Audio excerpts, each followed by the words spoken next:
personnel jonche tout le pays. Un enfant sur 6 n'atteint pas l'âge d'1 an.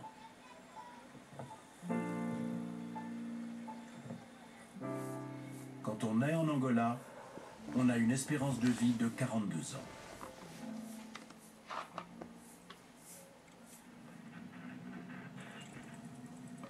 À l'autre extrémité de la ligne se trouve la Suède, l'une des nations les plus stables, les plus prospères et les plus saines du monde.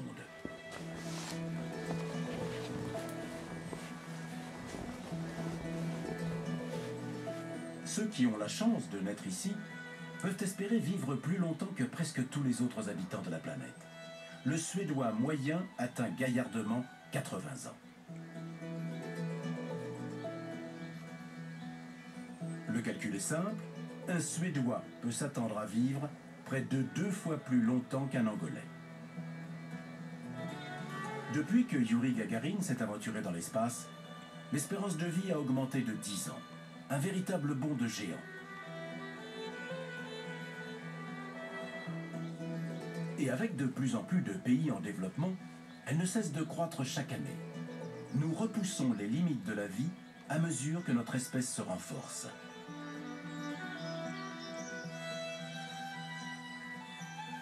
C'est là le vrai génie de l'humanité. En 90 minutes, seules 9696 personnes meurent.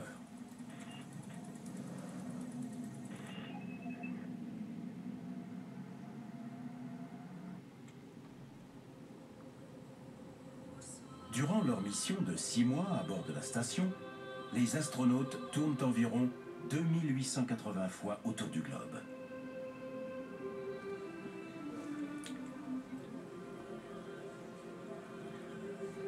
Mais leur place est en définitive sur Terre. Et quelles que soient les sensations offertes par le voyage spatial, vient le jour où ils rejoignent le reste de l'humanité.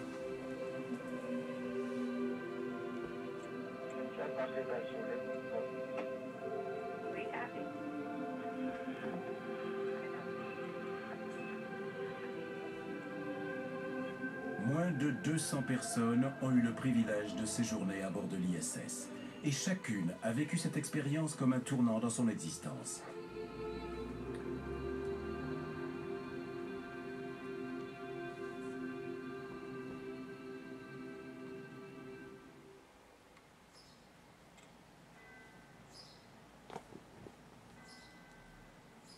Peut-être que l'une d'elles viendra faire un tour dans une ville comme celle-ci, la dernière étape de notre orbite autour du monde.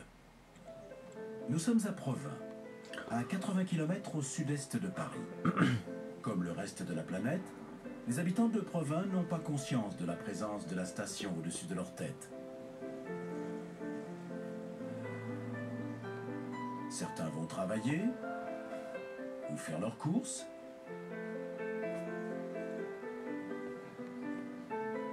D'autres mangent et boivent ou discutent entre amis.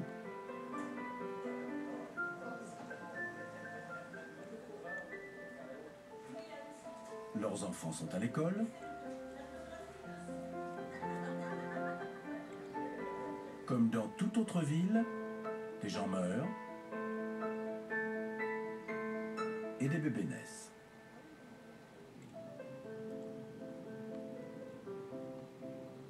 Parce que l'espérance de vie est beaucoup plus longue qu'avant, la population mondiale augmente.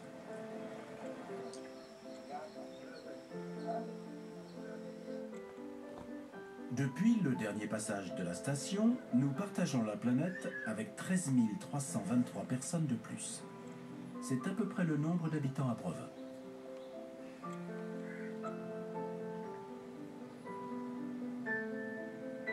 Toutes les 90 minutes, l'humanité s'agrandit de l'équivalent de la population de cette ville.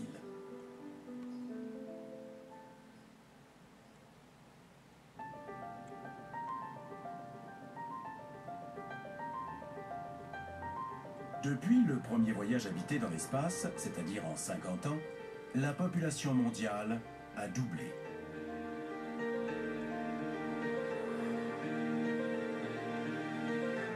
L'histoire de l'humanité remonte à 10 000 générations. Mais presque tout ce que nous savons sur les changements qui affectent le monde, ainsi que notre influence sur lui, nous l'avons appris en seulement 2 générations, depuis que nous avons pu aller dans l'espace.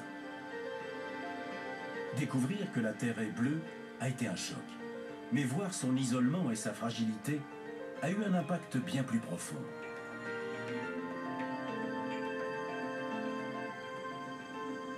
Ce sera peut-être là l'héritage le plus durable du programme spatial. Comme l'a dit un jour un astronaute, la NASA n'a pas pour vocation de recruter des philosophes, mais tous ceux qu'elle envoie là-haut le deviennent. L'espèce humaine a parfois des comportements insensés, mais elle est également capable de grandes choses.